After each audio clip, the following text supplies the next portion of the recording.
And in our top business story, the Consumer Confidence Index over in Abu Dhabi rose by 5 points in the first quarter of the year, recording about 138 points on average, as compared to 133 points in the fourth quarter of the previous year.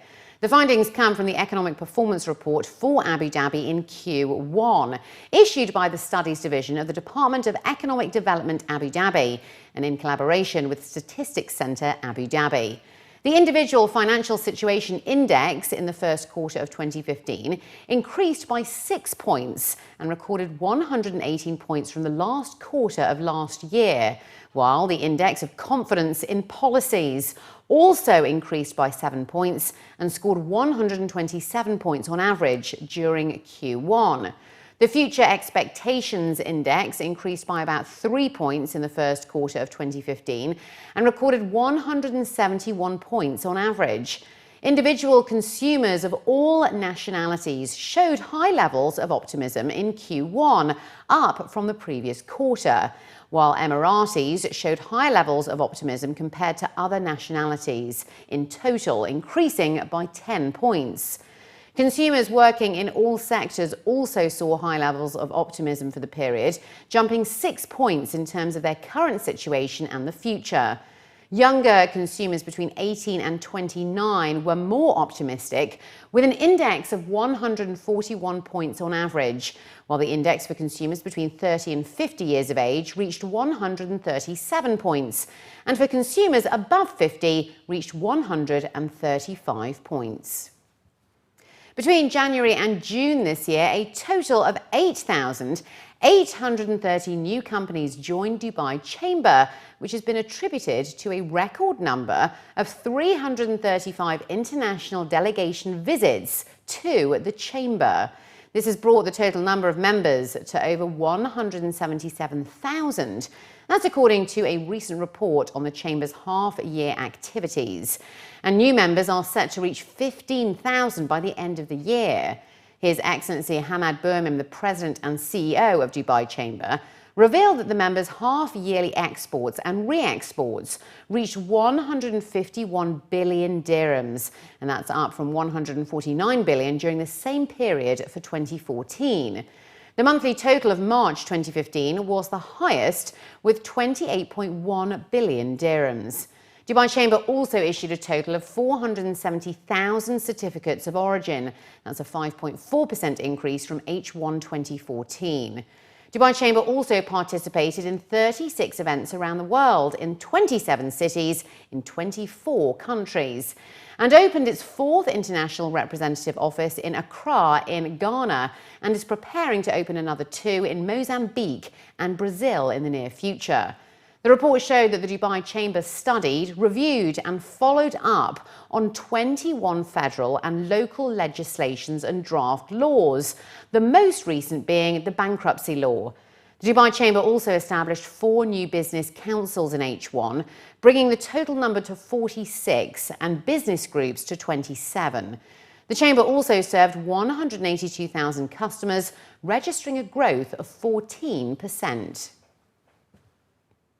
The decline in Russian tourists visiting Dubai led to a slowdown in luxury retail sales in the Emirates during the second quarter of 2015. That's according to a new research report by the financial and professional services firm JLL. The report, however, stated that the retail performance remains steady across all malls in Dubai, with the decline in Russian visitors resulting in a slowdown in annual rental growth levels and retail sales.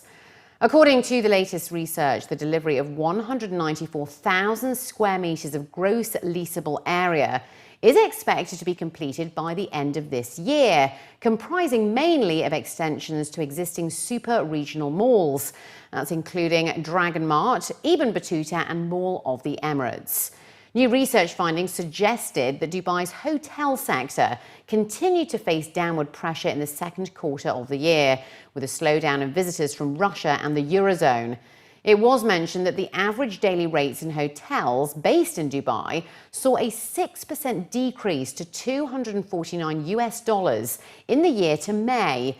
And coupled with a marginal decline in occupancy rates, revenue per available room registered $208, a 9% decline year on year. Dubai has a very diversified demand base, both for hotel guests and for retail. And it's important to recognize that the Russians only form about 6% of the total arrivals into Dubai.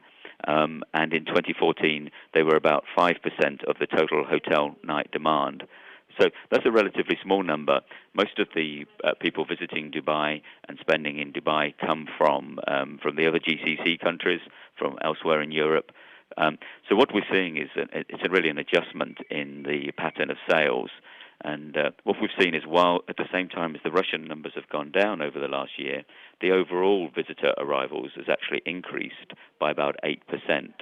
So really the number, while Russian tourists have declined, there's been increased arrivals, and we're looking at significant increases in a number of places such as Saudi Arabia, such as Iran, such as China, such as Nigeria. So we're seeing a bit of a change in the pattern of spending, and it's those countries that are going to make up the slack that's been placed into the market by the reduction in Russian sales. The Sharjah Economic Development Department resolved 1,312 complaints from customers and investors in the first half of the year. That's out of a total of 1,662. Sultan Abdullah bin Hada Al Suwaidi, the chairman of the department, highlighted the importance of protecting consumers from commercial and industrial fraud, as well as promoting confidence in the markets. He also revealed that the department organised a complaints and suggestions committee to ensure a quick response. Al Suwaidi noted that May saw the highest number of complaints, reaching 327, where consumer protection claims accounted for the highest number at around 71%, followed by 15% of complaints surrounding services agents, and then 14% in commercial fraud claims. He added that overall, the car sector and their spare parts had one of the highest number of complaints at 33%, followed by electronic and mobile phones at 11%, electrical appliances and construction materials also at 11%, furniture and curtains 7%, fashion and wedding services 4%, as well as tourism and shipping at 4%.